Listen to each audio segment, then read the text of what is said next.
이 시간 누가복음 말씀 138번째 시간으로 하나님께서 오늘도 본문 말씀을 통해서 주시는 메시지를 함께 나누도록 하겠습니다. 자, 지난 시간 본문을 잠시 살펴보면 예수님이 바리새파 사람들의 지도자의 집에 초대를 받으셨고 그 집에서 일어났던 안식일 논쟁을 함께 살펴봤습니다. 이 안식일 논쟁은 누가복음에 나타난 네 번째 논쟁이었죠. 자, 1절 말씀을 보시면 바리새파 사람들은 이번만큼은 1절을 띄워주시면요, 이번만큼은 예수님과의 논쟁에서 이기기 위해서 바리새파 지도자가 직접 나섭니다. 그리고 종교재판에 끌고 갈 확실한 증거를 잡기 위해서 그래서 그 집에 덫을 쳐놓고 은밀하고 면밀하게 예수님의 말과 행동을 엿보려고 했죠. 그래서 2절 어떻게 합니까? 어디에선가 수종병에 걸린 사람까지도 섭외를 해서 그 집에 데리고 왔던 것이죠. 그래서 다음 자막과 같이 머리를 굴린 겁니다. 오늘은 안식일인데 예수가 과연 저 수종병자를 보고 어떻게 할 것인가, 이렇게 머리를 굴려서 예수님을 걸려 넘어지게 하려는 시나리오를 짠 것이죠.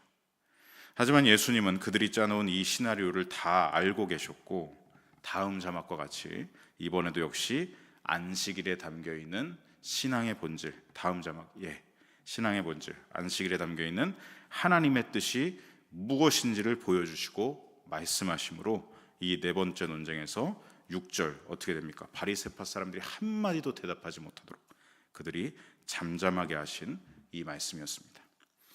다음 자막을 보시면 그들은 어떠했습니까? 바리새파 사람들은 안식일에 수종병자, 병이 든 사람을 이용하고 있습니다. 그리고 안식일에 예수님을 책잡아 걸려 넘어지게 해서 죽이려고 하고 있습니다. 어디에도 하나님을 사랑하고 이웃을 사랑하는 안식일의 계명, 본질을 지키는 모습이 하나도 드러나지 않고 있죠. 그들은 하나님의 뜻과 정반대로 살아가고 있다는 것을 볼 수 있는 겁니다. 여러분, 실상 안식일 율법을 어기고 있었던 것은 예수님이 아니라 바로 이 바리새파 사람들, 죽은 종교인으로 변질된 사람들이 보였던 것이죠. 그렇게 바리새파 사람들은 자신들이 짜놓은 덫과 시나리오에 자신들이 오히려 걸려 넘어지고 마는, 제 꾀에 제가 넘어지는 꼴을 당하고 맙니다. 성도 여러분, 지난 이 말씀을 보면서 우리는 이것을 깨달아야 합니다. 우리 그리스도인들도 바리새인과 같이 언제든 변질될 수 있다는 사실을 우리는 놓쳐서는 안 될 것입니다. 신앙의 본질은 없고 껍데기만 추구하고 있는 형식적인 종교인으로 우리는 언제든 변질될 수 있다는 것입니다. 어떻게 하면 변질되겠습니까? 다음 자막과 같이 말씀에 담겨있는 하나님의 뜻이 기준이 아니라 자기 자신을 기준으로 삼는 순간 변질되기 시작합니다. 다음 자막과 같이 자기가 기준이 되면요, 자기 의가 막 뿜어져 나옵니다. 내가 세운 기준에 다른 사람이 너는 왜 그걸 못 지키냐고, 내 신앙만큼 너는 왜 안 되냐고, 남들을 그렇게 못한다고 판단하며 정죄를 일삼는 자기가 뿜어져 나오죠. 그렇게 신앙은 점점 어떻게 되느냐, 종교화되고 변질화되면서 오로지 자기 열심만 먹고 사는 종교적인 괴수가 되는 겁니다. 바로 이 바리새파 사람들이 그러했던 것이죠. 사랑하는 성도 여러분, 우리는 이렇게 변질되어서는 안 됩니다. 사탄이 가장 바라고 있는 것이 바로 그겁니다. 그리스도인들을 어떻게 하면 오늘도 변질시킬 수 있을까? 성도 여러분, 다음 자막과 같이 우리가 변질되지 않으려면 자기 자신을 기준으로 삼는 게 아니라 신앙의 본질, 하나님의 뜻을 기준으로 삼으십시오. 하나님의 말씀을 기준으로 삼으십시오. 그리고 다음 자막과 같이 자꾸만 자기 의를 드러내고 자랑하려고 하는 것이 아니라 나 같은 죄인을 건져주신 예수님의 의만을 자랑하십시오. 그리고 다음 자막과 같이 자기 열심과 자랑, 사람들의 인정을 자꾸 먹고 살려고 하는 것이 아니라 날마다 성령님의 인도하심을 따르고 성령님의 권면하심을 따르고 성령님께 사로잡힌 능력으로 행하는 순종의 삶을 살아가십시오. 그러면 변질되지 않습니다. 여러분, 다음 자막과 같이 신앙생활은 자꾸만 자기 틀에 갇히는 것이 신앙생활이 아닙니다. 자신의 틀에 갇히는 순간 종교인이 되어버립니다. 신앙생활은 하나님께 대하여 시선을 고정하고 하나님께 대하여 열려있는 사람, 하나님께 대하여 산 자로 살아가는 것이 신앙생활입니다. 저와 여러분이 앞으로도 바리새파 사람들의 종교적 변질됨을 따라가지 않고 언제나 살아계신 하나님께 대하여 열려있는 신앙, 예수님의 복음으로만 살아가는 신앙, 성령님과 동행하는 신앙생활이 되시기를 간절히 소망하고 축복합니다. 이어서 오늘 본문에는 다음 자막과 같이 이 바리새파 지도자의 집에서 식사 초대를 받으시고 집 앞에서 수종병자를 고치신 예수님이 이제 모든 이 사건이 일단락되고 어떻게 됩니까? 그 집 안으로 들어가셔서 식사 자리로 들어가셔서 거기에서 일어난 사건이 오늘 본문에 기록되어 있습니다. 자, 7절 말씀을 우리 화면을 통해 함께 읽어보겠습니다. 청함을 받은 사람들이 그들에게 비유로 말씀하여 이르시되. 자, 바리새파 지도자의 집 안 식사 자리에 들어가신 예수님이 거기에 함께 초대받은 사람들이 모여 있는 것을 보셨죠. 그런데 그 사람들이 가만히 있던 것이 아니라 어떻게 되냐면 그 마련된 식사 자리에서 가장 높은 자리, 우리말로 하면 상석이죠. 상석에 서로 앉으려고 투닥이면서 눈치 싸움을 벌이고 있었다. 이것을 예수님이 보셨다라고 기록하고 있습니다.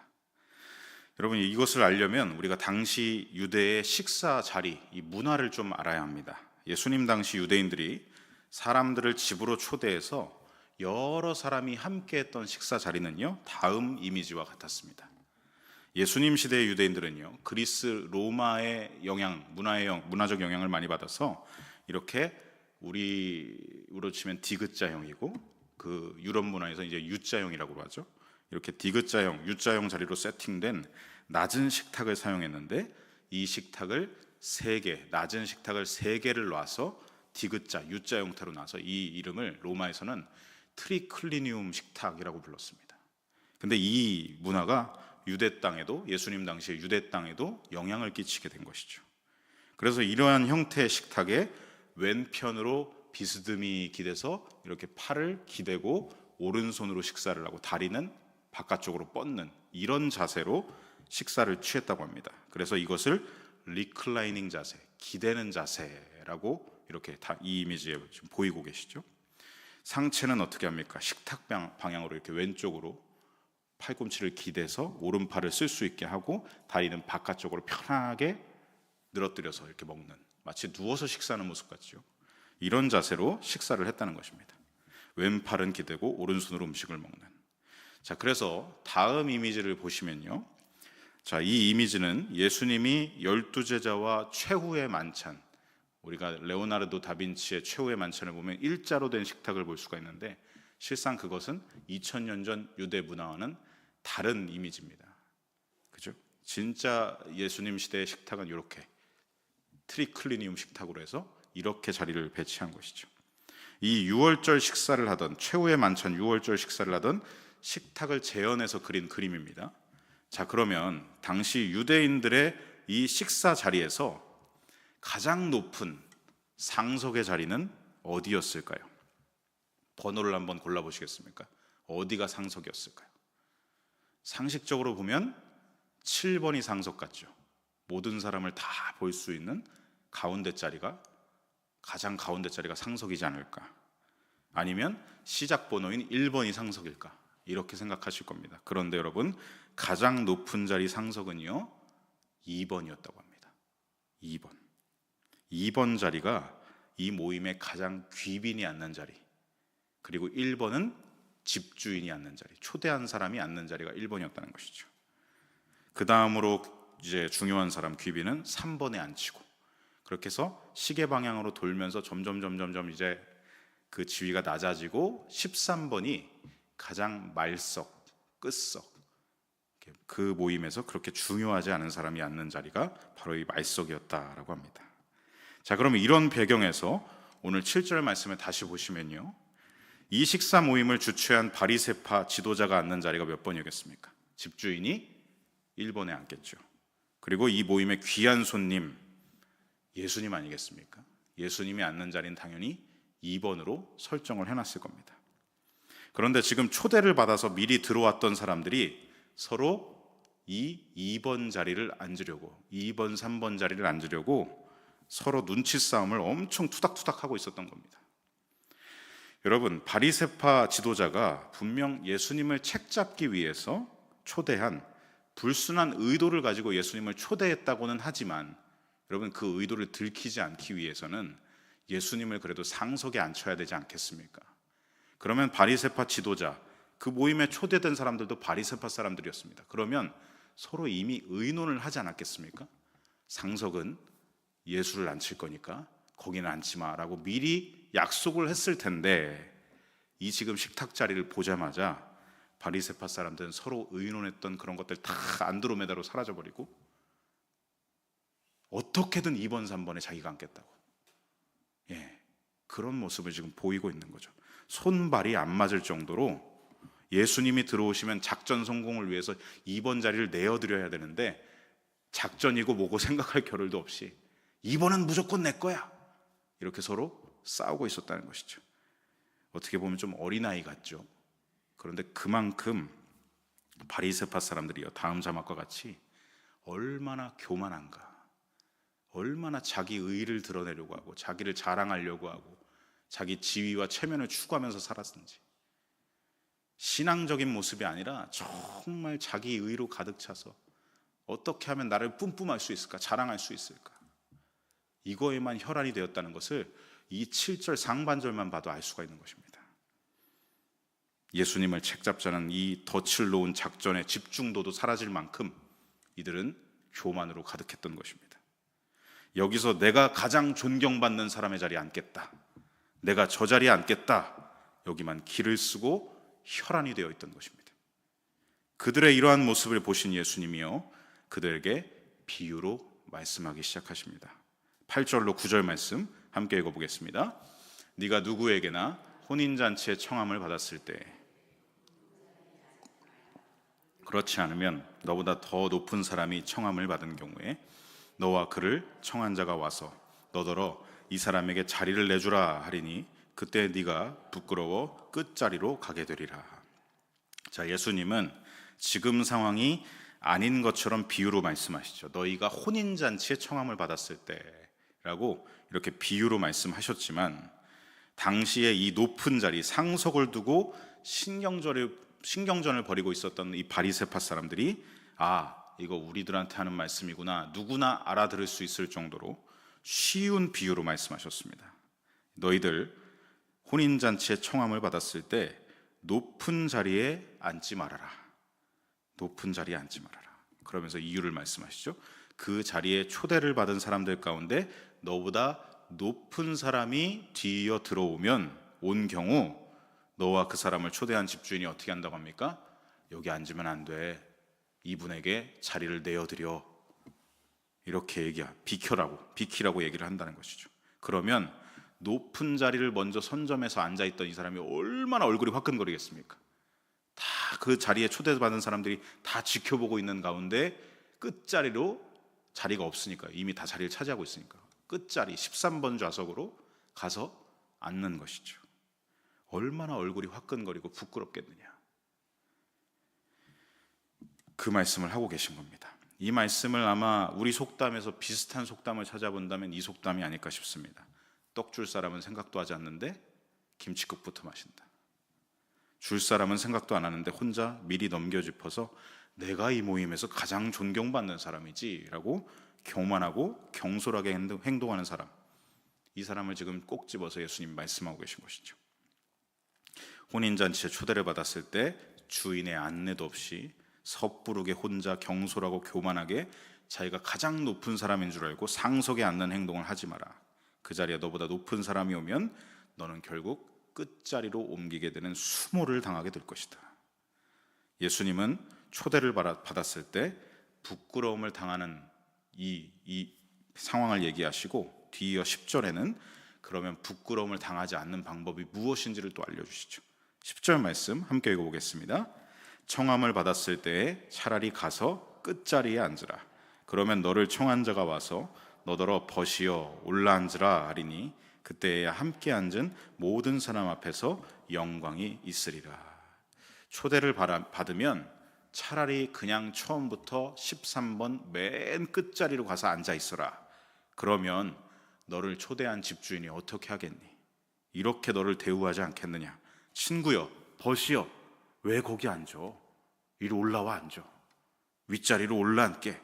그러면 너는 수모와 부끄러움을 당하는 것이 아니라 모든 사람이 보는 앞에서 영광을 받을 것이다 라고 말씀하시죠.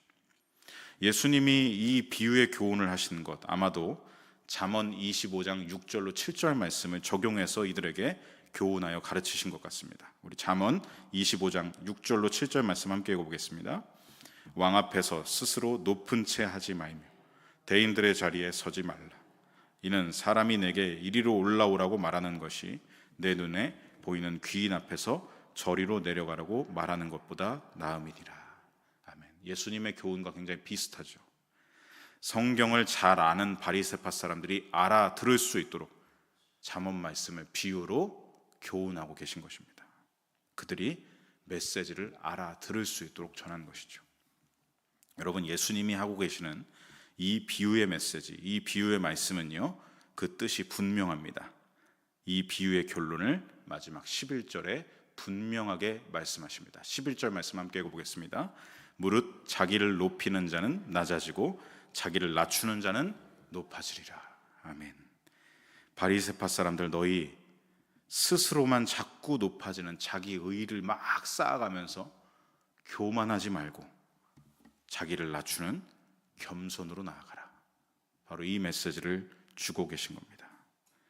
권유를 받지도 않았고 처음부터 스스로 높은 자리에 가서 앉은 사람, 속으로 자신을 남들과 비교하면서 스스로를 가장 거룩하다고 존귀하다고 생각하는 사람, 그러나 처음부터 낮은 자리에 가서 앉는 사람은 남을 나보다 더 존귀하고 거룩한 사람이라고 여기는 사람이죠.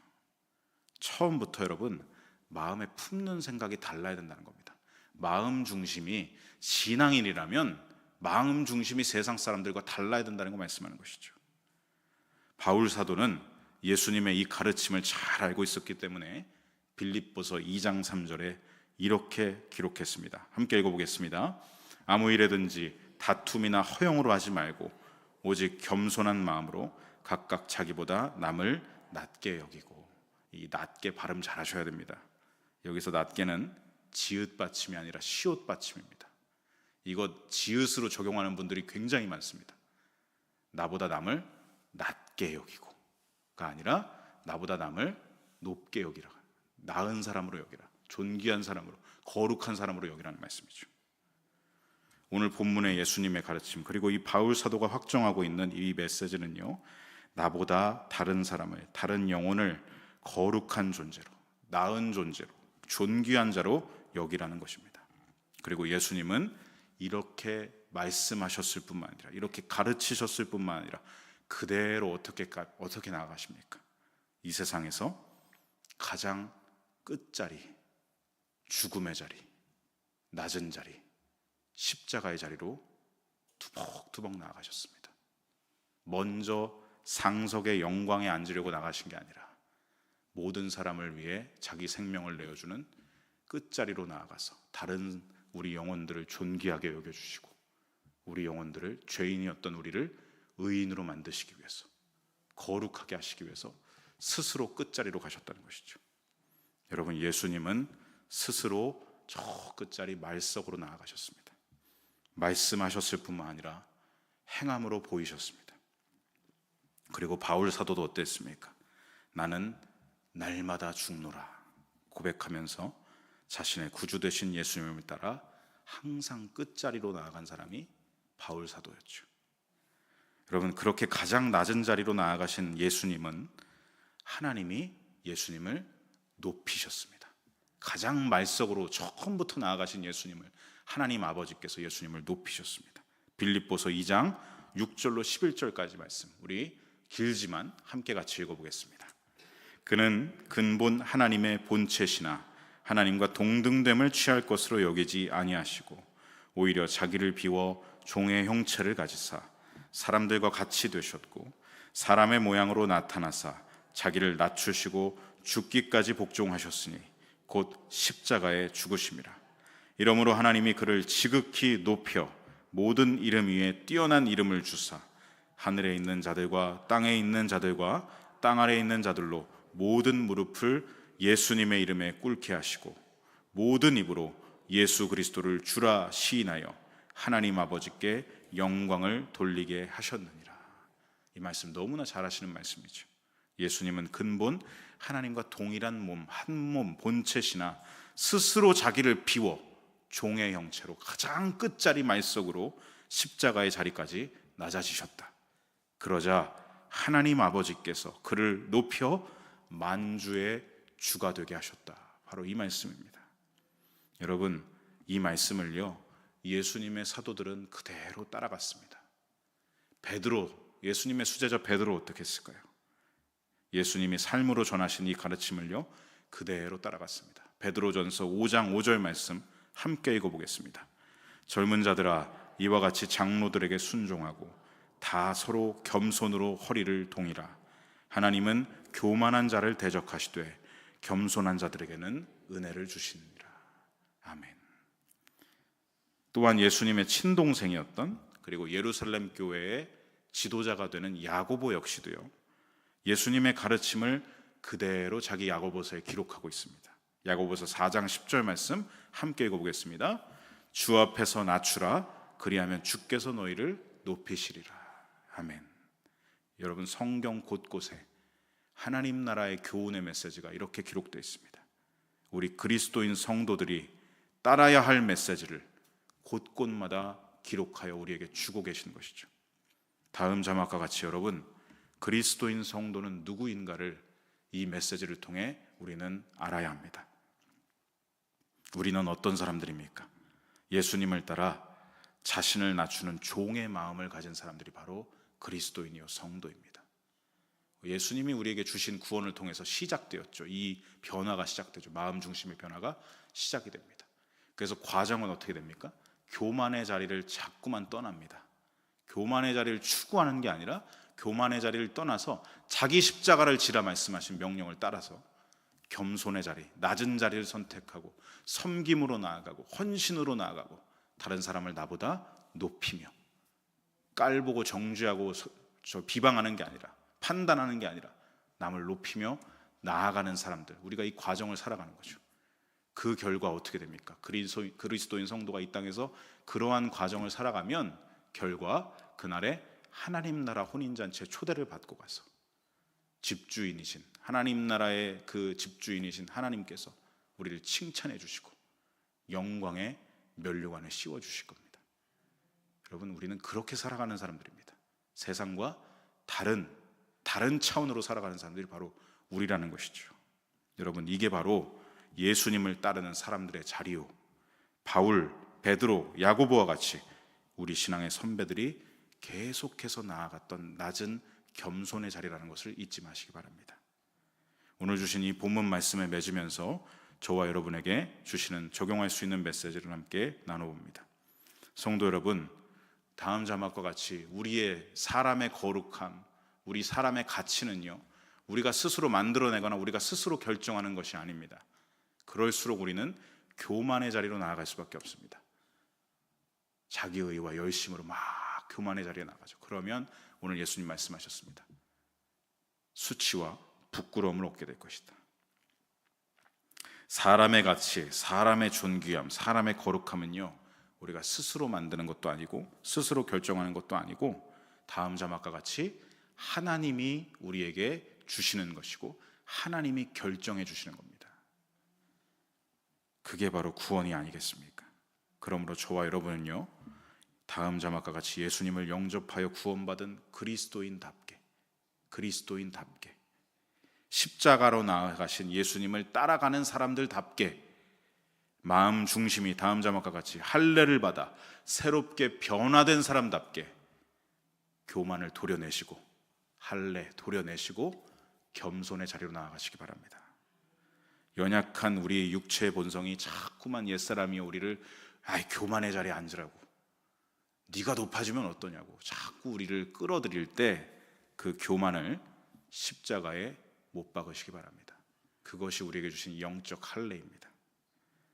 그렇게 하면 주님 다시 오시는 그날 하나님 나라 혼인잔치에 들어가게 될 것이고 우리를 초대하신 주인 되신 하나님께서 우리에게 오늘 10절의 말씀과 같이 말씀하여 주실 겁니다. 중반절에 벗이여 왜 거기 앉아 있는가?